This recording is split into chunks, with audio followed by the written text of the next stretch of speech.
Good morning, good afternoon, and good evening. This is Rambeard, and today we'll be talking about an orc that formerly served gul'dan, showing that gul'dan's followers are not just mindlessly evil. Today we talk about Oronok Tornheart. Decades ago, on what was then known as Draenor, gul'dan ripped the bonds between the orcs and the elements of Draenor apart, using the Cipher of Damnation. This cipher is the cipher we've come across so often in my videos of late. And now, years later, we are exploring the land. Shadowmoon Valley looks utterly devastated, so we have a lot of work to do here. A shaman of the Earthen Ring asks us to help the elements which are being tortured. We are to go to the Altar of Damnation, where gul'dan cast his foul spell using the cipher long ago. At the altar stands a shaman, Earthmender Torlok, who has a plan to at least figure out how to help the elements. We are to trap the souls of the enraged elements in a totem he gives us.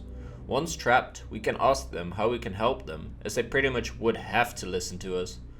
Once we've captured souls of all kinds of elements in Shadowmoon, we ask them what we can do to aid.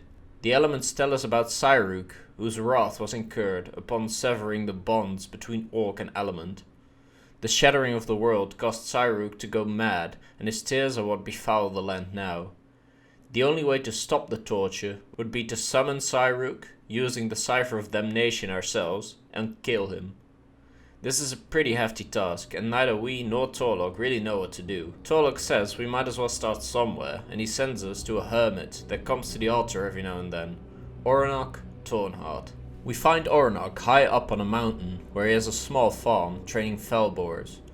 He says he doesn't know anything of the words of damnation, but asks us to help him with day-to-day tasks. We spend a while dealing with some flayers that are threatening his farm, and using his fellboar to dig up some tubers for him.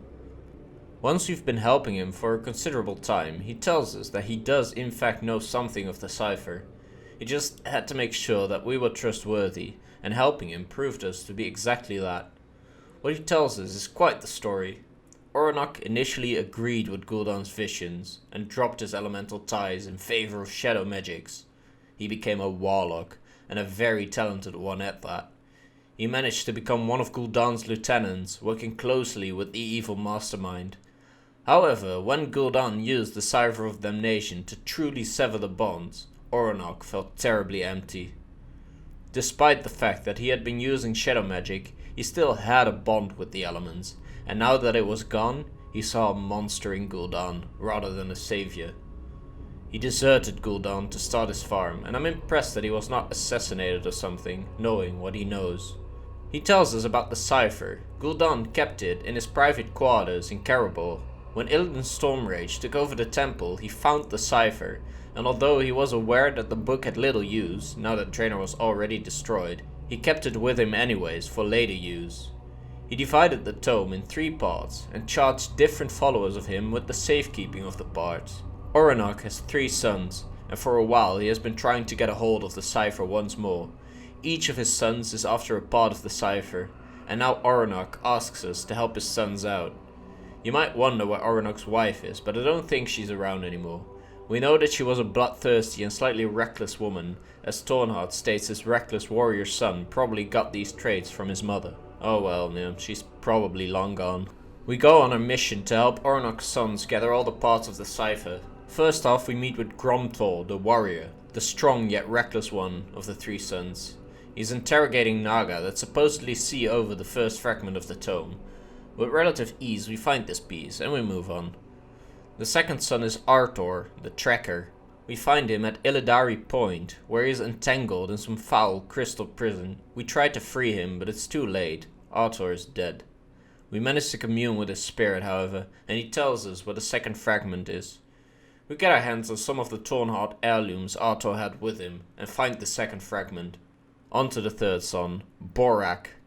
Borak used to be a scholar, but in recent years he became an assassin of sorts. He has tracked down the 3rd part of the cipher, but it is constantly on the move. In a series of assassinations and deceptions, we finally managed to grab the 3rd part as well. Now, with all 3 parts, we return to Oronok. Of course, he grieves for Artor, but now more than ever, he wants to finally free the elements of Shadowmoon. With the completed cipher, we go to the Altar of Damnation, and we speak the words. Cyruk appears, and oh my, he is huge. The fell-tainted Firelord proves an amazing challenge, but we manage to take him down. The Earthen Ring Shaman and Oronok and his sons fighting alongside us. The previously tainted elementals of Shadowmoon appear before us. They have been cleansed and thank us for all that we've done. As a last reward, we get to choose one of Oronok's family's weapons, and with that, Oronok and his sons leave us. And so the elements can start to heal. Oronok's story in Outland wrapped up. Now then, I said that Oronok used to be a lieutenant for gul'dan decades ago. During Wallet's Draenor, we entered Draenor of several decades ago. Indeed, in this timeline, Oronok is still working for gul'dan. During the Fury of Hellfire patch, we get several quests in Lion's Watch that teach us about the bosses in Hellfire Citadel. During all these quests, we learn that gul'dan is actively searching for the Cipher of Damnation on Draenor, and we now know very well what it is capable of. When we start the final quest in this chain, Yril tells us that there is a warlord from gul'dan's army that wishes to help us. It is Oronok. In this timeline, Oronok actually starts disagreeing with gul'dan before the words of damnation are spoken. What made him see the evil of gul'dan before having felt utter emptiness is a mystery, but of course we don't mind it, as we can very much use the Warlock's help. Tornhart tells us that gul'dan has finally learned of the Cipher's location. It is being held in the vault of the earth, guarded by shaman. We race to the vault, but we are too late. Dead orc bodies and destroyed elemental remnants are scattered across the ground. We go into the vault itself and see gul'dan. He has a protective spell up, so we cannot damage him. He takes the cipher and leaves.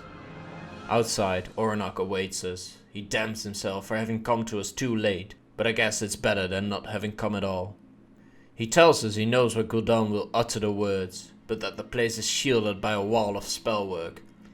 As Oronok himself played a big role in the making of this wall, he thinks he can destroy it, so that we may yet stop gul'dan in time. We gather some artifacts that Tornhart will need to battle the spellwork, and report to him at the corrupted refuge. Yril has come too to help Oronok, and the two manage to bring down the wall together. Remember how Cyruk was driven mad by gul'dan's spell back on Outland? As we enter the refuge, the Warlock is busy corrupting the still pure Firelord, as he's busy uttering the words of damnation. Seeing how we approach, gul'dan tells Cyruk to attack us, but as the elemental is in process of being corrupted, it is not at its full strength. Thus, we manage to battle it on our own. Cyruk would have incurred the destruction of the bonds between the orcs and elements here on Draenor, but we manage to destroy the Firelord before this comes to pass. Somehow, gul'dan loses his hold of the cipher, but I'm not really sure how. We know this as Oronok tells us his sons will hide the fragments of the cipher now, so it is clearly in our possession. Maybe gul'dan dropped it during the fight? No, well, at least we know that Oronok's sons are still alive and well on Draenor. Unfortunately, we do not get to see them. After all this, Tornhart feels like we are just, and he wants to help us rid the world of gul'dan's influence.